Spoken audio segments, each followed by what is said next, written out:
the belly up gurgler or belly up baitfish gurgler, whatever you want to call it. For those that don't know what that is, it's basically you know, your standard gurgler, but it's like an injured baitfish. So it basically looks something like that underneath. So it's the profile of a baitfish underneath, but obviously it fishes that way up. So when you cast it, that's how it'll land, and it'll make a splash, obviously, like a gurgler does. But from, you know, under the water to the fish below, it looks like an injured baitfish trying to get away. So that's the idea of it. So this one's that's about a size 4, that one, on a long shank 911S.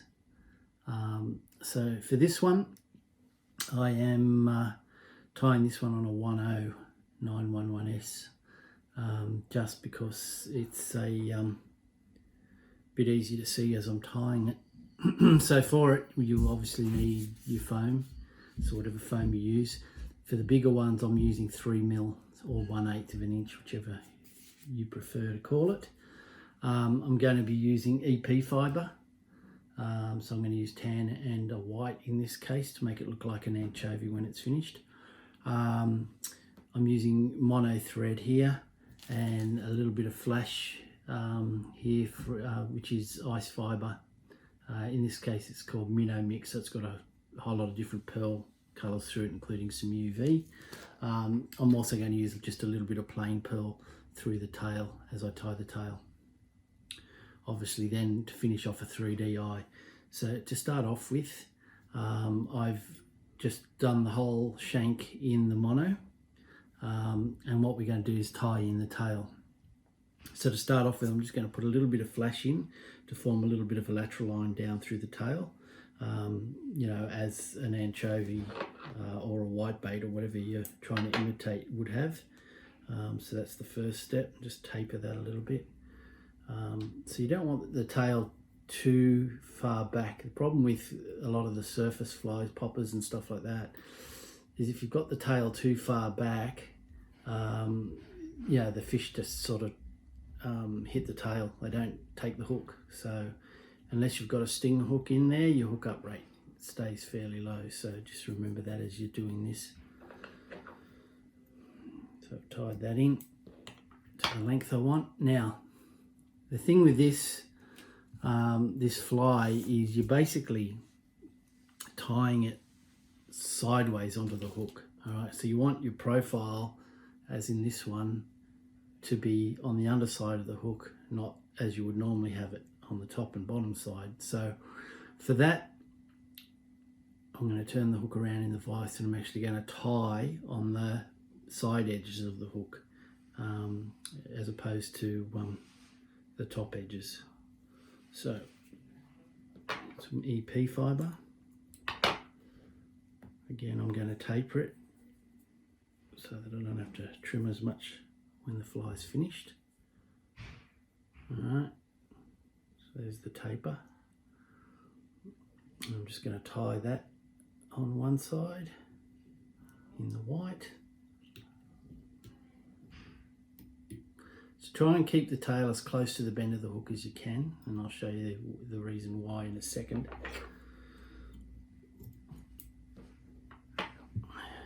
Turn that over, and then I'm going to do a little bit of the tan.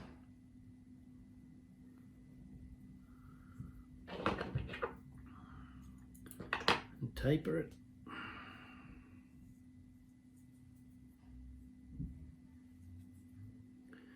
Okay.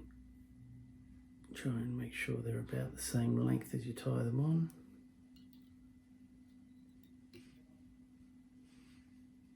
So it is a little bit different to tying it on top and bottom of the hook, because you've obviously got the barb of the hook sticking out towards you. Alright, so that's the tail. Alright, now I'll turn it back over and make sure that's sitting nice and straight like that. Now at this point you should probably put some head cement on that just to hold the tail in place. So that's what I'm going to do, a little bit of head set there.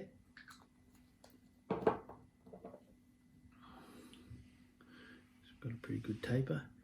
Alright, so the next thing is to tie in the foam, and all I've done with the foam is just cut a strip. It's a bit over a centimetre wide, and then a thin strip which is basically the length of the shank of the hook. Alright, so I'm going to just lay that on and then loosely tie it down to start off with, just before the eye, and then come back over it and tie it in. So this is going on the top of the hook.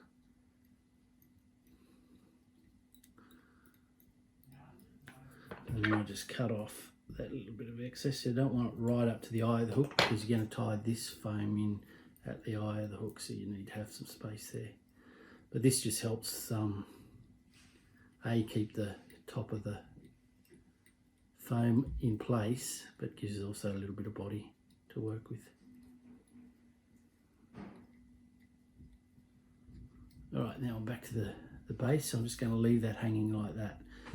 Turn it back over, and then I'm going to start tying in some some tan, as close to that foam as I can get it.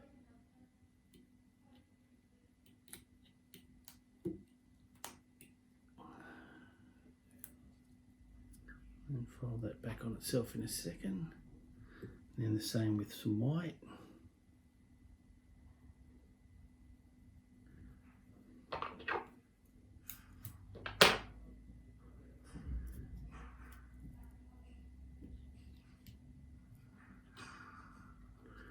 Alright, then what I just do is just going to push this back on itself,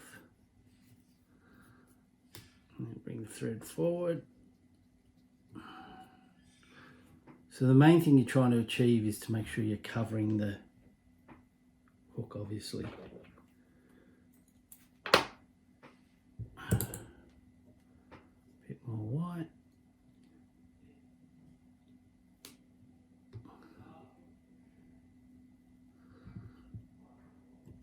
More tan.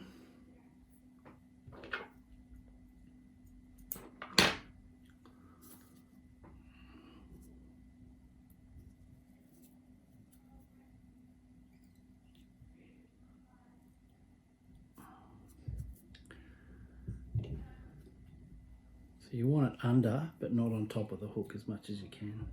Doesn't matter if there's some on top of the hook. I mean, this one here that I tied is actually all dubbed.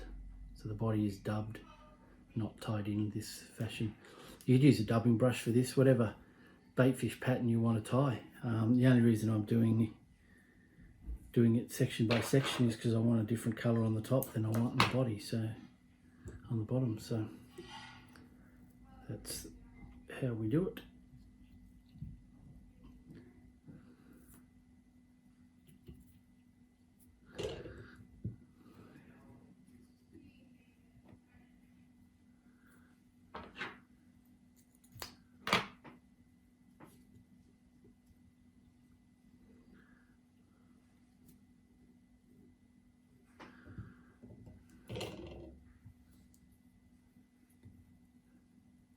So you get the idea. So we're just going to continue that all the way to the eye of the hook.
Okay, so we're at the eye of the hook. Just going to build that up a little bit so it keeps some of that material back like so. Brush it out.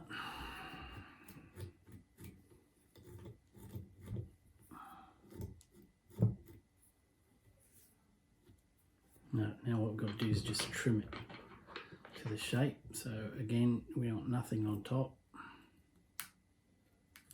So anything that's sitting up on top of the hook, just cut off so that that sits nicely.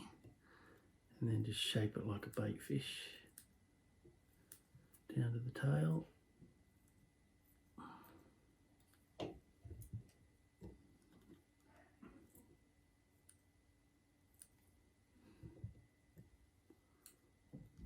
Take your time with this. I mean, it's no hurry if you're going to do it this way. If you're using a dubbing brush, you're going to have to trim it too, so just think about that.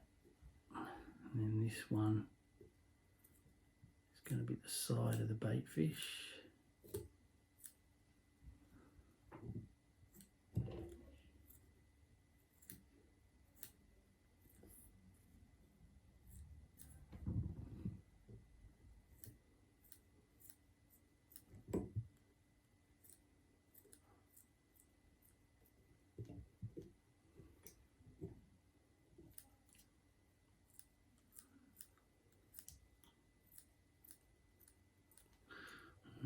Almost getting there now.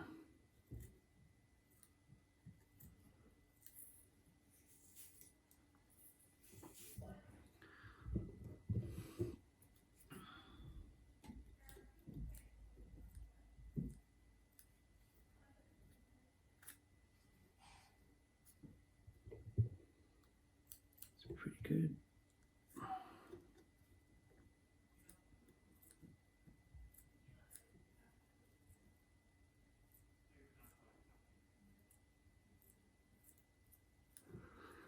Alright, now what I'm going to do is just fold the foam over, tie it in right on the eye of the hook. Now hopefully if my proportions are right, you won't see any of the foam underneath, like that. Alright, so it's just the bait fish that you can see. I'm going to get under here, put a bit more here so that that foam does stick up a little bit at the top like that, and then whip finish.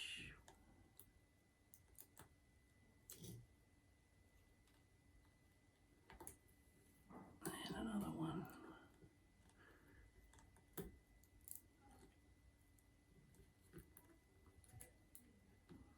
Okay, so trim that off. Now, again, if you need to, just trim any excess bits off. Try and keep the outline fairly consistent like so. And then the front, now you can leave it straight like a normal gurgler, or you can curve it, and I'm going to curve this one. So I'm just going to use nail scissors with the curve on it and just work out roughly how I want to curve. And the only reason to curve it is because you get more of a baitfish profile in the foam, just in case, you know, the square look may not be what a baitfish, but also it probably splashes more like a baitfish if it's curved than if it's just squared off. Not that I expect the fish that you're targeting with this, as in terms of pelagics, are going to care too much, but you never know. All right, that's that. Helps if you click that in. All right. So that's set. So there's your bait fish. Now I'm just going to stick an eye on it, and that'll basically finish it off. So on this particular one, I've got an 8mm eye, and I am going to go for just plain silver.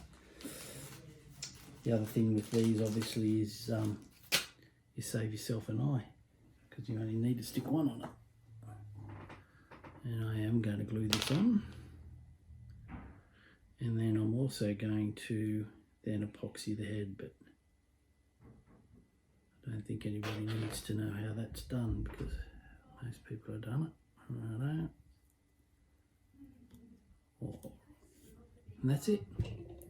Done. Good luck everybody. Enjoy that one.